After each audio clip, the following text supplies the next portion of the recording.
Class 12th students, इस video में आज हम डिस्कस करने वाले हैं सीबीएसई के 2022 के पेपर के बारे में 61/2/1/1 जो क्वेश्चन पेपर कोड आप स्क्रीन पर देख सकते हैं। सेट नंबर है 1। तो चलिए शुरू करते हैं सॉल्यूशंस को देखना। बहुत जनरल इन्फॉर्मेशन में नहीं बताने वाला हूँ। हिस्ट्री का क्वेश्चन पेपर 2 घंटे का था, मैक्सिमम मार्क्स थे 40। अब देख लीजिए यहाँ पर हम क्वेश्चन नंबर 1 पे स्टार्ट कर रहे हैं सीधे।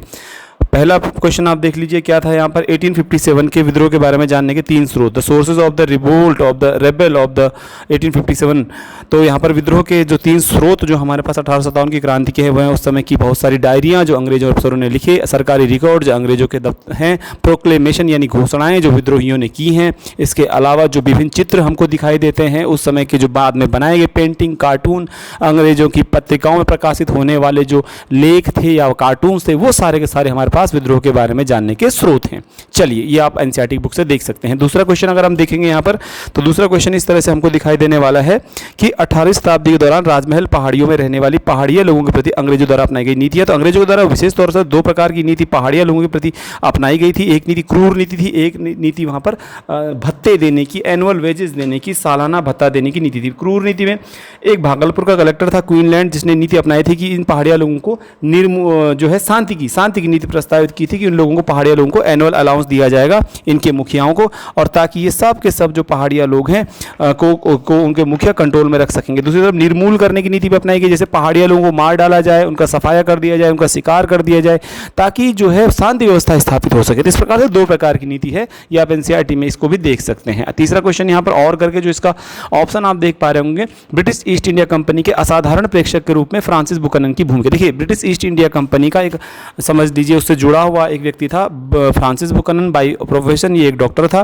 तो यह जब राजमहल की पहाड़ियों में गया था तो उसने अपनी पत्रिका मैगजीन में लिखा है पहाड़िया जनजाति के बारे में, और उसने कहा है कि किस प्रकार पहाड़िया जनजाति सभी अंग्रेजों से डरती थी, बाहरी लोगों से डरती थी, और उनको देख करके छुप जाते थे, डरे हुए रहते थे ये लोग बिल्कुल, और उनको लगता था कि कोई ना कोई जो बाहर से आ रहा है उनको मार डालेगा। तो ये बिल्कुल एक शत्रुतापूर्ण व्यवहार था मूल वहाँ के पहाड़िया लोगों के प्रति, किसका, अंग्रेजों का, और वो जो मूल निवासी जो पहाड़िया लोग थे उनका भी शत्रुतापूर्ण व्यवहार था बाहरी लोगों के प्रति, और वे डरे हुए लोग थे कि कंपनी के अधिकारी हमको परेशान न करें, इसलिए वो लोग अपने गांव घर बार छोड़कर भाग जाते थे। कौन, पहाड़िया लोग। और ये कहना किसका था, फ्रांसिस बुकनन। तो फ्रांसिस बुकनन बड़े अच्छे पैमाने पर पहाड़िया लोगों के बारे में जानकारी देता है अपनी पत्रिका में, जहाँ पर वो बताता है कि पहाड़िया लोग दुर्गम परिस्थिति में पहाड़ियों में रहते हैं, खतरनाक इलाकों में रहते हैं, जहाँ पर कोई बाहरी व्यक्ति नहीं जा सकता, और वो शत्रुतापूर्ण व्यवहार रखते हैं कंपनी के प्रति। तीसरा क्वेश्चन यहाँ पर देख लेते हैं, संविधान सभा ने 19वीं सदी के समाज सुधारकों की आकांक्षाओं को व्यक्त किया। अब यहाँ पर प्रश्न क्या है, संविधान सभा ने 19वीं सदी की जो समाज सुधारक थे उनकी आकांक्षाओं को व्यक्त किया था। बच्चों, जो कॉन्स्टिट्यूएंट असेंबली बैठी थी वहाँ पर बहुत सारे विद्वान थे, अंबेडकर थे, जवाहरलाल नेहरू थे, गोविंद बल्लभ पंत थे, लेकिन हमारे भारत देश के अंदर 1850-1830 से ही ऐसे समाज सुधारक थे तो विभिन्न बिंदुओं को लेकर के पहले से ही हमारे देश में आंदोलन कर रहे थे। जैसे कि उदाहरण के तौर पर राजा राम मोहन राय सती प्रथा और विधवा पुनर्विवाह, ईश्वर चंद्र विद्यासागर विधवा पुनर्विवाह के लिए संघर्ष कर रहे थे, राजा राम मोहन राय ने सती प्रथा का अंत करवाया, विनोबा भावे दलितों के प्रति अच्छा व्यवहार, स्त्री शिक्षा और सबके लिए शिक्षा के लिए कार्य कर रहे थे। इससे अलावा स्वामी विवेकानंद भी समानता की बातें कर रहे थे, दयानंद सरस्वती भी समानता की बातें कर रहे थे, और इसी प्रकार से कम्युनिस्ट पार्टी, समाजवादी पार्टी के लोग जो है किसानों मजदूरों के हितों की हमेशा से बात कर रहे थे। तो भारत के अंदर जो है 19वीं सदी से ही कहीं ना कहीं समाज सुधारों की बातें हो रही थी, और जो संविधान सभा बैठी थी कहीं ना कहीं उन पर इन सारे समाज सुधारकों के विचारों का असर था। इस प्रकार से संविधान सभा वास्तव में कोई नई बात नहीं कह रही थी, वो पुराने उन विचारों का ही प्रतिनिधित्व कर रहे थे जो समाज सुधारक पहले भी कर चुके थे। इस प्रश्न को आप एनसीईआरटी की बुक में फ्रेमिंग द कॉन्स्टिट्यूशन, संविधान निर्माण में 415 जो पेज नंबर है वहाँ पर एक पैराग्राफ मिलेगा, वहाँ आंसर को ढंग से देख सकते हैं। बहुत टिपिकल टाइप का क्वेश्चन इस बार पूछा हुआ है। कांग्रेस के लाल बाल पाल की भूमिका ने उनके संघर्ष के अखिल भारतीय चरित्र को किस प्रकार व्यक्त किया। देखिए कांग्रेस के लाल बाल पाल की बहुत महत्वपूर्ण भूमिका थी। जब गांधी जी भारत आए थे उस समय तक लाल का मतलब होता है बाल गंगाधर तिलक, लाल का मतलब होता है लाला लाजपत राय, बाल का मतलब बाल गंगाधर तिलक, और पाल का मतलब बिपिन चंद्र पाल। ये तीनों नेता भारत के उस समय के अलग अलग क्षेत्रों से संबंध रखते हैं, भौगोलिक क्षेत्रों से संबंध रखते हैं। लाला लाजपत राय पंजाब क्षेत्र से, बाल गंगाधर तिलक महाराष्ट्र से, और बिपिन चंद्र पाल बंगाल से।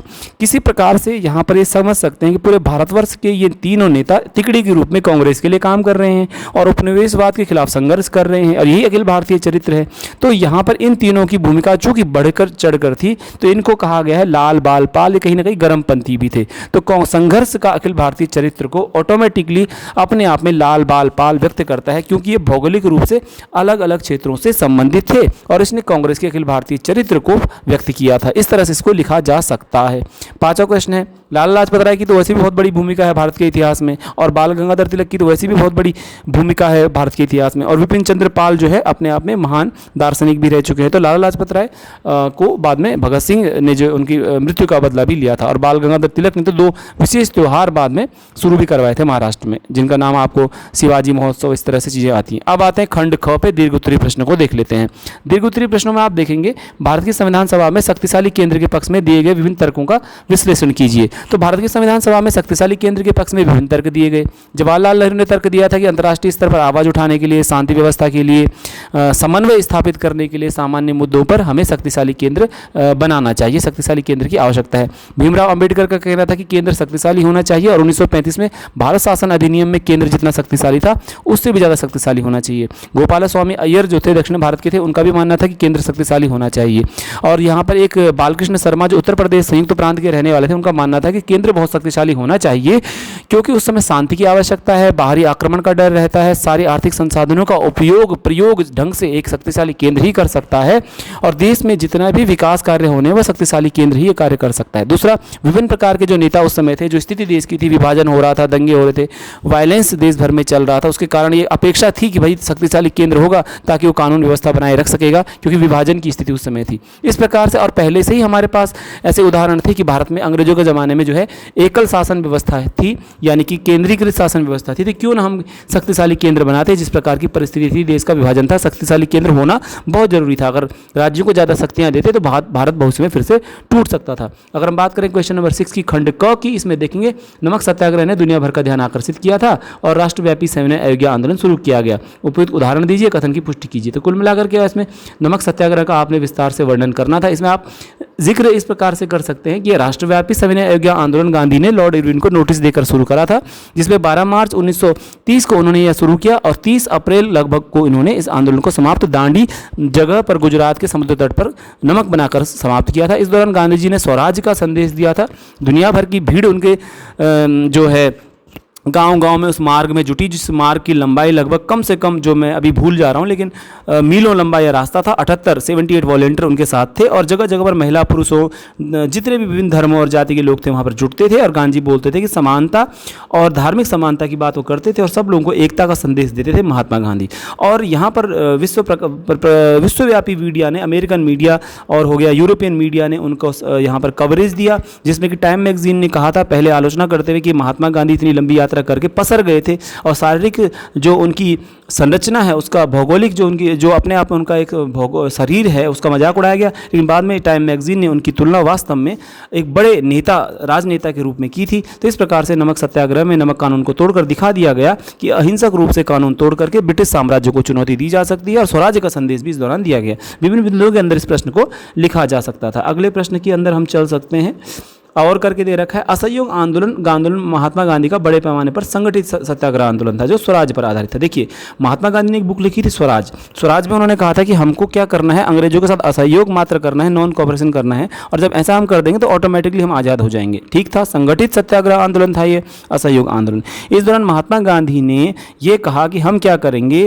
पहले पदवियों का त्याग करेंगे, नौकरियों का त्याग करेंगे, उपाधियों का त्याग कर देंगे, विदेशी वस्त्रों को जलाएंगे और उनका भी त्याग कर देंगे, जिस प्रकार से भी सहयोग कर सकते हैं, और कानूनों को हम इस प्रकार से अंग्रेजों को सहयोग करना बंद कर देंगे। ये गांधी जी का वास्तव में संगठित सत्याग्रह आंदोलन था पहला। इससे पहले जो उन्होंने आंदोलन किया था 1922 से पहले या 1920 में इस असहयोग आंदोलन से पहले, वो जो था आपका सत्याग्रह जो पंजाब में हुआ था, लेकिन वो इतना संगठित नहीं था। यहाँ पर बहुत प्लानिंग की गई थी, जिसमें कि बोला गया पदवियाँ त्यागो, नौकरियाँ त्यागो, विधानसभा की सदस्यताएँ त्यागो, कपड़े विदेशी त्याग दो, इस तरह की बातें उन्होंने की थी। अब ये स्वराज्य पर आधारित था। गांधी का मानना था कि हम असहयोग कर देंगे तो स्वराज्य स्वराज्य प्राप्त कर लेंगे। इस दौरान जो जो घटनाएं असहयोग आंदोलन के दौरान होती हैं वो सब आपने लिखनी है। जैसे देश भर में मजदूरों ने हड़तालें कर दी थी, विदेशी कपड़ों की होली जलाई गई, संस्थानों का बहिष्कार किया गया, उपाधियों का त्याग कर दिया गया, मजदूरों ने हड़तालें कर दी, जगह जगह पर विभिन्न प्रकार के विरोध प्रदर्शन होने लग गए थे। ये सारी घटनाएं असहयोग आंदोलन की इसमें लिखेंगे, ठीक है। तो ये सारी चीज़ें यहाँ पर एक हो जाएंगी। संगठित सत्याग्रह आंदोलन 1920 से 22 लेकर असहयोग आंदोलन। अगला प्रश्न 7 नंबर,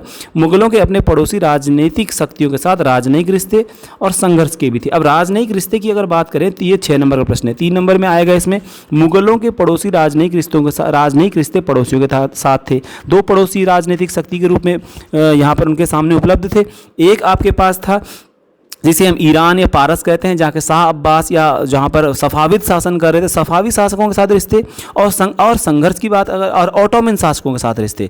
विशेष रूप से इनके सफाविद शासकों के साथ रिश्ते संघर्षपूर्ण बने रहे कंधार के प्रश्न को लेकर मुगलों के, जहाँ पर समय समय पर अकबर ने तो अपने आप में कब्जा कर लिया था कंधार पर और उसको अपने कब्जे में ले लिया था, लेकिन हमेशा सफाविद चाहते थे कि वो कंधार को अपने भी कब्जे में कर ले, क्योंकि वो महत्वपूर्ण शहर था। दूसरे रूप में जहांगीर जब भी लगातार पत्र भेजता था शाह अब्बास को, सफाविद शासक को, तो वहाँ पर हमेशा उसकी यह जो एक बात रहती थी कि वह कंधार मुगलों के कब्जे में रहने दिया जाए। इस प्रकार से संघर्षपूर्ण रिश्ते कहीं ना कहीं बने हुए थे मुगलों के सफावियों के साथ। और आखिरकार 1622 की सर्दी की रात को उन शासकों ने, ईरान के शासकों ने कब्जा कर लिया था कंधार शहर पर, उनकी अपनी सेना भेजकर। मुगल अब कंधार जैसी महत्वपूर्ण चौकी, जो अफगानिस्तान का महत्वपूर्ण शहर और सीमावर्ती शहर था, उस पर कब्जा कर लिया गया। दूसरा बात, ऑटोमन साम्राज्य के साथ 2 मामलों पर इनके रिश्ते आधारित थे। एक तो धार्मिक मामलों पर आधारित थे और दूसरा व्यापारिक मामलों को आधारित थे। देखिए, ऑटोमन साम्राज्य का मतलब होता है, ऑटोमन यानी उस्मानिया साम्राज्य भी इसको बोला जाता है, जो तुर्की, सीरिया, लेबनान, इसके अलावा सऊदी अरब, ये पूरे विशाल क्षेत्र पर फैला हुआ एक साम्राज्य था, इस्लामी साम्राज्य, जिसे ऑटोमन साम्राज्य बोला जाता है। देखिए, अगर सऊदी अरब जाना है भारत से लेकर के हज करने के लिए, धार्मिक यात्रा करने के लिए मुस्लिम को, तो ऑटोमन साम्राज्य का जो पूरा ये क्षेत्र था, इसके साथ अच्छे संबंध बनाए रखना जरूरी था। तो धार्मिक कारणों से धार्मिक आवागमन बनाए रखने के लिए ऑटोमन साम्राज्य के साथ राजनयिक रिश्ते बनाए रखना बहुत जरूरी था। दूसरा, जो व्यापारिक वस्तुएं इन सऊदी अरब के या फिर ऑटोमन साम्राज्य के बंदरगाहों पर, मुख्य रूप से लाल सागर के बंदरगाहों पर बेची जाती थी जो वस्तुएं मुगल साम्राज्य के द्वारा, उनसे जितनी भी आय अर्जित होती थी वो उन्हीं धार्मिक स्थलों में बांट दी जाती थी, धार्मिक फकीरों में बांट दी जाती थी। और लेकिन जब औरंगजेब ने बाद में यह कहा था कि यह खुदा का घर भारत भी वैसा ही है जैसे मक्का और मदीना, इसलिए भारत की संपत्ति को भारत में खर्च कर दिया जाए। तो इस प्रकार के विभिन्न बिंदु आपको एनसीईआरटी में मिल जाएंगे। तो राजनयिक रिश्तों में ऑटोमन साम्राज्य और सफावियों के साथ संबंध यहाँ पर आता है। अथवा करके दूसरा क्वेश्चन आपको दिखाई दे रहा होगा स्क्रीन पर। खंड ख ढंग से देख लेते हैं। खंड ख में अगर हम देखेंगे, अकबर ने समाज में शांति और सद्भाव बनाए रखने के लिए सुलह कुल की नीति की परिकल्पना की, उसे लागू किया। कथन की व्याख्या करें। तो अकबर ने समाज में शांति और सद्भाव बनाए रखने के लिए सुलह कुल की नीति की परिकल्पना की थी। बिल्कुल, सुलह कुल पूछा गया है। तो अकबर की सुलह कुल की नीति के कारण, जिसमें वो सर्वोच्च मध्यस्थ सुप्रीम मीडिएटर था, जिसमें उसने धार्मिक स्वतंत्रता सभी लोगों को दी कि वो अपने धर्मों को पालन करते रहें, अपने धार्मिक नीति रिवाजों को मानते रहें और उनके साथ कोई छेड़खानी नहीं की जाएगी जब तक वो राज्य को कोई नुकसान नहीं पहुंचाते। उसने भर्तियों में विभिन्न प्रकार की भर्तियां जो दरबार में की, बिना धार्मिक भेदभाव के की, जिसमें उसने ईरानी, तुरानी, भारतीय मुसलमान हो गए, चाहे हिंदू हो गए, चाहे राजपूत हो गए, सबको अपने दरबार में विभिन्न पदों पर आसीन किया। यह उसकी सुलह कुल की नीति का परिणाम है। इसके अलावा उसने राज्य की नीति के रूप में सुलह कुल की नीति का प्रचार प्रसार किया, जहाँ पर किसी भी प्रकार का भेदभाव नहीं किया जाना था। इसके अलावा अकबर के द्वारा जो है सुलह कुल की नीति के अंतर्गत विभिन्न प्रकार के धार्मिक करों को हटा दिया गया। जैसे 1563 1563 में उसने जजिया कर हटा दिया।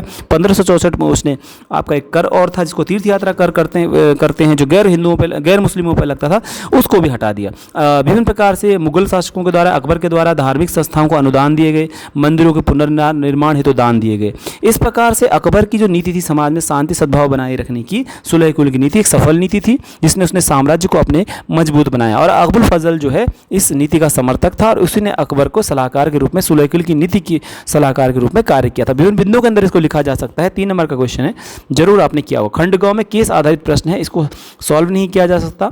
1+1+2 यानी कि 1 और 2 मार्क्स के डिवाइड उसमें होने में यह प्रश्न आया होगा। पूरा आप पढ़ सकते हैं, खुद आपने किया होगा उम्मीद है। तो इसको हम जल्दी से ऊपर ले जाते हैं कर्सर को, ये आप अपने अकॉर्डिंग आपने किया होगा, इसको एक्सप्लेन नहीं किया जाएगा। अब मैप बेस्ड क्वेश्चन देख लेते हैं। मैप में क्या पूछा गया है, भारत के मानचित्र पर आपको दिखाना था उपयुक्त चिन्हों के द्वारा। पहला प्रश्न है 1 नंबर का, वह स्थान जहाँ गांधी जी ने असहयोग आंदोलन वापस लिया। तो वह स्थान जहाँ गांधी जी ने असहयोग आंदोलन वापस लिया 10th क्लास में भी यही है, वो स्थान है आपका चौरी चौरा, जहाँ पर हिंसा हो गई थी, है ना।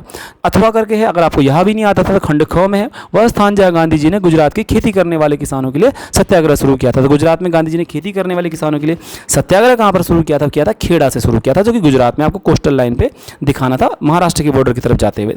अगर 10.2 देखें, इसी रेखा मानचित्र पर आपको ए करके दिखाया गया रहा होगा, क्या दिखाया गया रहा होगा, मैप दिखाया गया रहा होगा कि भाई इंडिकेट ए के रूप में पहचाना था, मुगल साम्राज्य का राजधानी नगर था। चूँकि मेरे पास वो अभी आया नहीं कि भाई क्या वहाँ पर लोकेट किया था मैप, तो मैं जानता नहीं हूँ, तो उम्मीद है आपको या तो लाहौर मिला होगा ऑप्शन में, या आगरा मिला होगा, या फिर आपको दिल्ली मिला होगा। तो उम्मीद ज़्यादा मुझे इस बात की लग रही है, तो आगरा या लाहौर रहा होगा। इस प्रकार से जो विजुअली इम्पेयर्ड स्टूडेंट है उनके लिए क्वेश्चन नंबर 10 के स्थान पर प्रश्न दिया गया था कि मुगल साम्राज्य की किसी एक राजधानी नगर का नाम लिखिए। तो आप या तो आगरा या फतेहपुर सीकरी, या फिर आप लाहौर, या फिर आप दिल्ली लिख सकते थे, ठीक है। इसके अलावा ऑप्शन करके विजुअली इम्पेयर्ड स्टूडेंट के लिए लिखा गया था कि 1857 के विद्रोह से संबंधित किसी एक केंद्र का उल्लेख कीजिए। तो उम्मीद है बच्चों ने झांसी, लखनऊ, कानपुर, बरेली, दिल्ली, जबलपुर, ग्वालियर में से किसी स्थान का नाम उल्लेख और करके भी था विजुअली इम्पेयर्ड स्टूडेंट के लिए कि आप इसको न करके इसको कर सकते थे।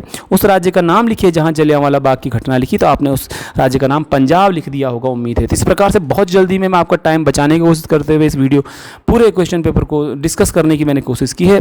जैसा भी आपको वीडियो लगा हो कमेंट करके ज़रूर बताइएगा। अच्छा, उम्मीद करता हूं कि आपका क्वेश्चन पेपर सही गया हुआ। मेरा वीडियो देखने के लिए धन्यवाद। नेगेटिव या पॉजिटिव कैसे भी कमेंट हो ज़रूर कीजिएगा। Thank you very much.